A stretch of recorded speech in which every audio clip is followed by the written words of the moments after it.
universities like Stanford in USA. So we have been building and working since last 6 months on Health Now. It's basically a platform to reduce medical health arrival time by 10 times. Currently, ambulances in India take around 30 minutes to come, right? So till the time ambulances come, all the patients and victims are already in a bad state.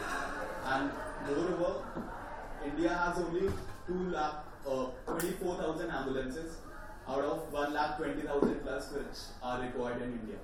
So in order to solve this problem, we are introducing a new vehicle called Medcabs.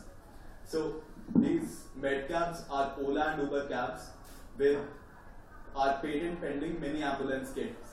So all the Ola and Uber cabs will have all the equipments of a BLS ambulance and will be able to serve drastically within a short period of time.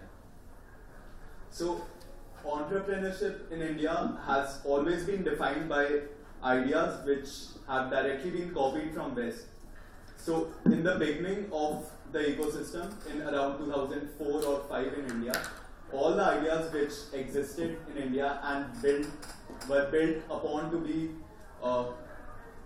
unicorns of present are completely copy-pasted from the West, like Ola, Flipkart. Every single company right now, startup in India, which has scaled up, is directly copy-pasted from West, right? So after around 6-7 years, the startup ecosystem in India is finally able to innovate and create solutions for itself and for India. So there are some factors which stops down the Indian entrepreneurs from innovating in India for Indians, which primarily are capital, shortage of capital. So here we don't have enough capital to fund entrepreneurs who are working on problems for India. Most of the venture capitalists here have come directly from USA or UK, and the only things they invest in are the ideas which have been taken or influenced from Western states. So that's why the startups which are coming up in India have not been able to innovate for Indian problems, have not been able to solve Indian problems. So right now there are several venture capital firms coming up and government support coming up. So government has started recognizing this problem that Indian entrepreneurs are not solving Indian intensive problems, and therefore all the money is coming now from government, completely from government funds, to support entrepreneurs who are working on problems that solve issues of Indians, local issues of Indians. So this basically gives a whole overview of Indian entrepreneurship ecosystem, that we started from copying West, funding only ideas which have been proven to be successful in the West, and right now government has recognized a problem that is actually not helping Indian customers, and therefore government has now started funding itself the ideas which focus on Indian local problems. How much funding does the government provide? So government has started a fund of $1 billion, around 6,000 crores, since last year. So they have yet to allocate that fund, but within next 2-3 years, the whole of the fund should be allocated and they'll start a new fund. So $1 billion for a period of 2-3 years. And your organization, the project that you're working on now, that was funded by the university that you're going to? Yeah, so our university is public funded. It's government funded. So currently we have received a grant of 5 lakh rupees. That's around $500,000 rupees. But right now we are raising $100K from Peter Thiel from USA. So Peter Thiel is one of the world's most reputed founders and investors. He was the founder of PayPal and he invested in Facebook. He was Facebook's first investor. So right now we are receiving investment from him. Yeah.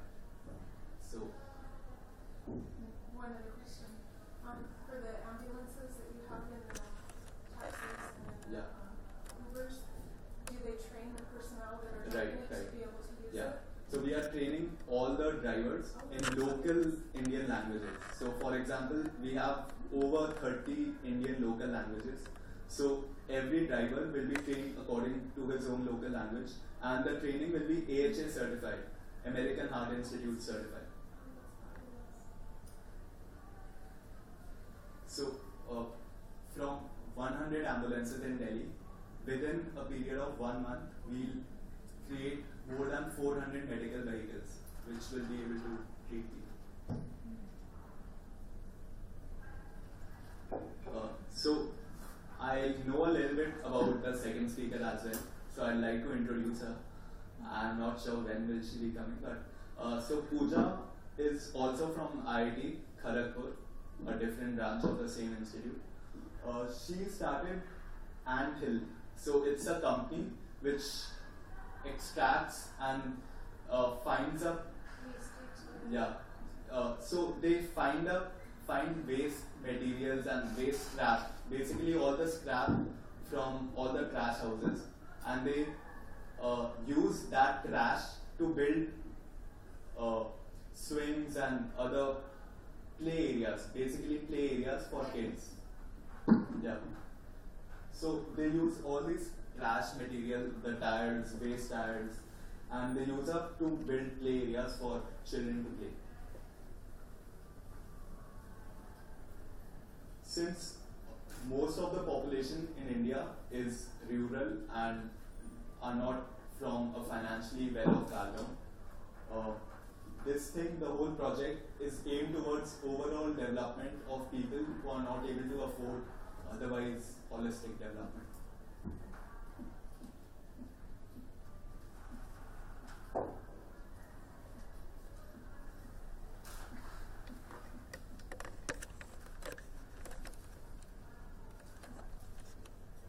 They have been working on this problem since quite a long time. Any more questions? Yeah. I was just wondering if you know if Pooja works with, or if the organization works with organic material too. If they've created programs to sort of, because it sounds like they've created bins, right? That for sort of collection of plastic materials and that sort of thing. Kind of. So they don't directly work with organic material. They use anything that they find at junkyards and pick it up and reuse it for only playing purposes, for entertainment purposes. Okay. I'm not sure if they're looking forward to expand in organic areas or not. Okay. And another interesting, I don't know if you've connected, I think the company starts with a T. I'm not remembering, I met them a long time ago, but they, essentially a student from New York University, NYU. I think he basically started working with the waste companies and took all the smaller pieces of plastic and then created, in playgrounds they have sort of the flooring for playgrounds, it's like that spongy material. They've created all sorts of different, also from sandals. And that's an interesting, but I wonder if have you connected with, say, like U.S. universities or other universities for like think tank type? Yeah, so currently not, because our universities themselves have contracts, MOUs with these foreign universities. So all the research that happens in elite US universities come to our own universities in form of research papers or profs coming over to give lectures on topics which they are researching on. So through channels like those, we don't formally partner up with US universities, but informally they do have a large influence. Okay. Because that could help, just connecting with universities in terms of ideas or solutions. I know my specific background is compost program development, so working with farmers and utilizing their organic waste materials. So utilizing, I know you all tend to utilize dairy manure more so in everyday life, but looking at utilizing local dairy for composting purposes, and then also tree trimmings and food waste. So you have a company around it, or I did start my own company in New Mexico where I'm currently living.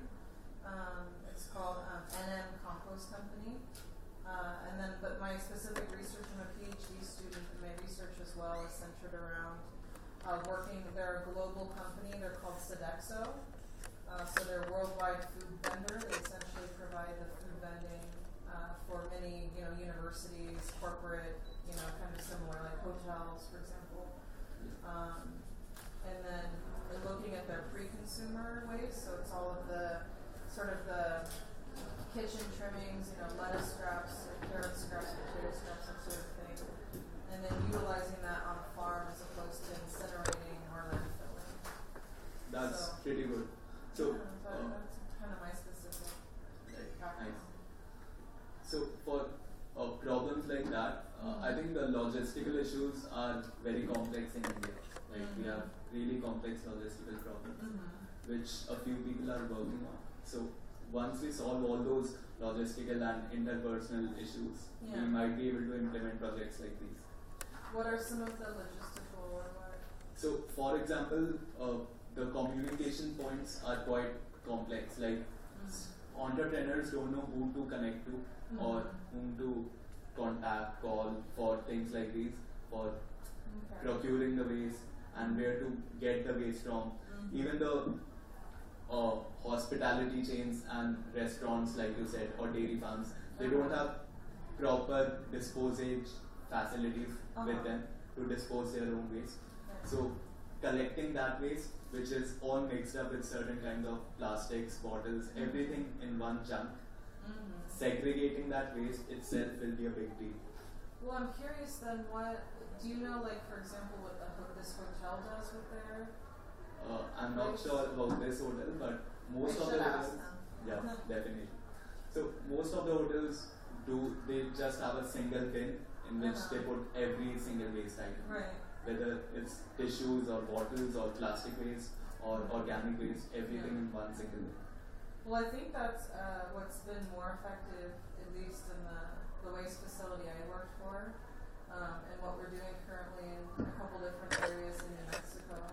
It's just establishing 3 separate bins, so people actually on site, at the hotel or at the school or at the elementary school, they're actually doing separating, 3 separate bins, one for organic material, one for recyclables, and then one for actual landfill. Yeah, so several universities are working on creating a machine that does that by itself. Like you won't need human labor to do that. So there are several complex and researches going on in that. I personally don't really recommend that strategy just because that's a whole very costly enterprise. Right. It seems to be more effective. I mean, also it teaches people, that organic material and things like paper and glass and plastic can actually be reused and recycled and not just thrown into one bin as waste too. So it's interesting.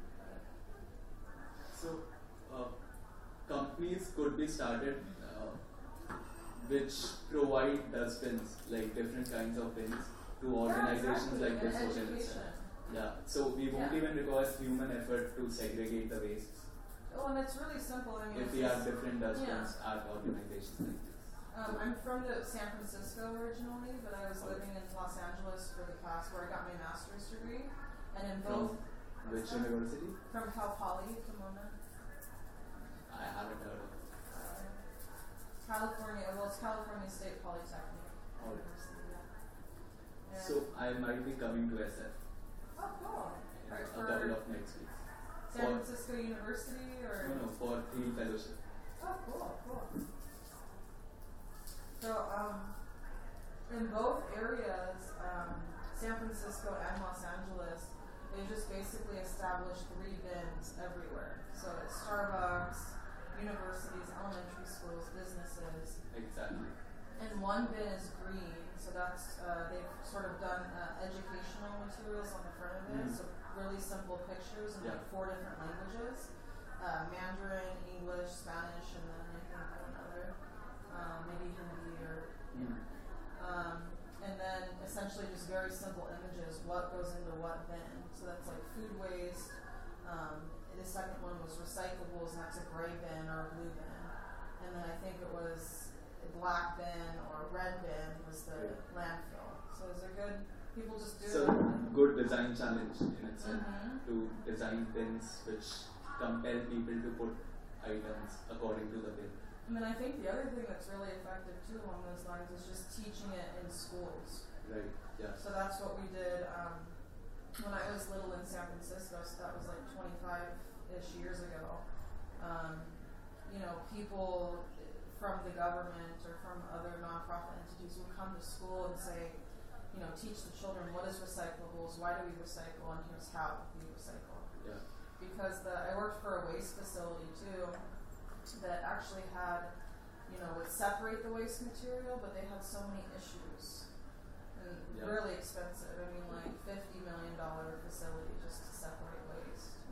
Yeah. So automatic waste segregation is quite tough. Yeah. In countries like India, where we have abundance of labor, it can become quite easy in the sense that monetary-wise, we won't require much fund to segregate the waste. Cheap labor is abundantly available, but even still, it doesn't happen here. Like people just don't have the awareness, as you said. So the only thing we can start from are schools or universities, educational universities, where we teach people about stuff like this. The schools are doing it too. The Marcus School locally, MARKA. Most of the good schools are doing it. Most of the good private schools are doing it. And even right now, we had a new Prime Minister, Narendra Modi. So he started a lot of things in this area on cleanliness and waste disposal, waste segregation. So that has spreaded awareness about things like these a lot. Like how do we segregate waste? How do we reduce waste?